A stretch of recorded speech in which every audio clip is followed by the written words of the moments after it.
Баршаңызға қайырлы күн, каналыма қош келдіңіз. Бүгін сіздерге ересектерде балаларда қатты жақсы көретін хаттаманың рецебімен бөлісемін. Өте қарапайым және бір жасағаннан керемет шығатын рецебі. Міндетті түрде видеоны соңына дейін қарап, менің каналыма тіркелуді ұмытпаңыздар және де менімен бірге жасап көріңіз. Ең алдымен ыдысымызға жылы сүтімізді құямыз және де жылы суымызды құямыз. Міндетті түрде жасап жатқанда бөлме температурасында болуы қажет барлық заттарымыз.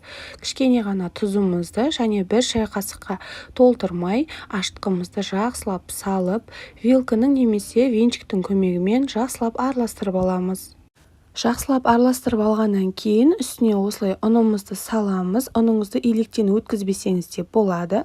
Осылай аз-аздан салып, алғашында қасығыңызбен араластырып, ары қарай қолыңызбен жұмсақ қамыр илейтін боламыз. Ешқандай түйіршіктер қалдырмай, осылай жақсылап илеп, бетіне салафан немесе пищевой пленка салып, 20 минутқа, жарты сағатқа кішкене тындырып қалдырамыз. Қолыңызды майлап аламыз да, видеодағыдай қамырды барлығына осылай әдемілеп жағып шығатын боламыз. Столымызға түсіріп алып, жақсылап иі қанғанша қолымызбен жақсылап басамыз. Сонан соң осылай 4 бөлікке теңдей етіп бөліп алыңыздар. 6 бөлікке бөлсеңіз де болады. Бірақ та мен 4 бөлікке бөліп, осылай әрқайсысын кішкентай қамыр қылып жасап алатын боламыз. Бұл қамырларымызды да бетіне целлофанымызды жауып, және де жылы шүберекті жабуды ұмытпаңыздар. 10 минутқа тындырып қалдыратын боламыз. 10 минут өткеннен кейін осы қамырларымызды жақсылап қолыңызбен әдемілеп басып шығамыз. Видеода көріп тұрғандарыңыздай төртеуі де бірдей болуы қажет. Ендігі кезекте қамырларымызды ұн себе отыра жаятын боламыз. Әуелі екі қамырды осылай арасына целлофан салып, бөлек жерге алып қоямыз, бір-біріне жабысып қалмас үшін. Қалған екі қамырды осылай жайып шығатын боламыз. Міндетті түрде ұнды молынан сеуіңіздер.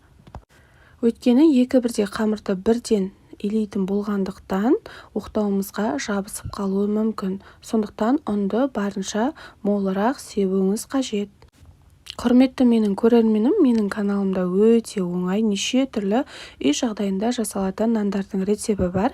Дәл осы видеоның астына қалдырып кететін боламын. Сол жерден қарай аласыздар. Мінекей, ең бірінші қамырымды жайып алдым. Осылай қатты қалың немесе қатты жұп-жұқа қылып жаюдың қажеті жоқ. Одан кейін 72%-дан тұратын сары майымызды осылай ертіп, щетканың көмегімен қамырымызға жақсылап жайып шығатын боламыз. Кішкене кепкеннен кейін бетіне дәл осындай размерде болатын қамырымызды бетіне әдемілеп оқтаудың көмегімен салып шығамыз. Оның да үстіне сары майымызды жақсылап жағып шығамыз. Әр қамырды салған сайын ортасына осылай май жағуды ұмытпаңыздар, және де бір-бірінен үлкен болып кетпеуі қажет, барлығы бірдей көлемде болуы қажет. Ең соңында қамырымызды саламыз. Қамырымызды салғаннан кейін видеода көріп тұрғандай шеттерін азғантай қайырамыз. Екі жағындағы шеттерін осылай бір-біріне беттестіріп қайырып, дәл осы видеодағыдай жасайтын боламыз. Міндетті түрде тағы да кішкене майлап жіберуді ұмытпаңыздар.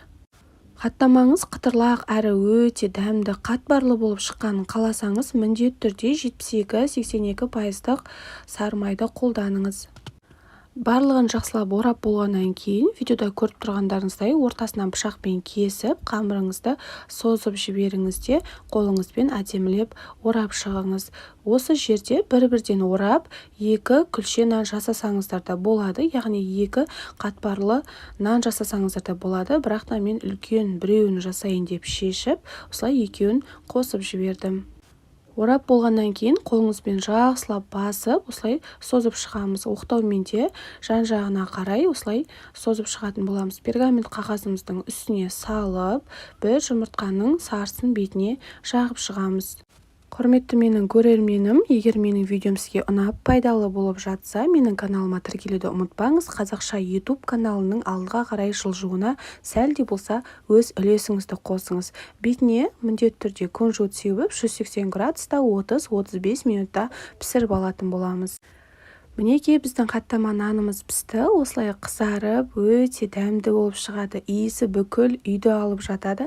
Міндетті түрде жасап көріңіздер, отбасыларыңызға ұнайтынына 100% сенімдімін. Піскен кезде өте ыстықтай жесеңіздер, өте дәмді болып шығады. Қытырлау, осылай ортасы өте дәмді болып шығады. Міндетті түрде жасап көріңіздер. Менің видеом ұнаса, менің каналыма тіркелуді ұмытпаңыздар. Алдағы уақытта өте керемет рецепттермен бөлісетін боламын.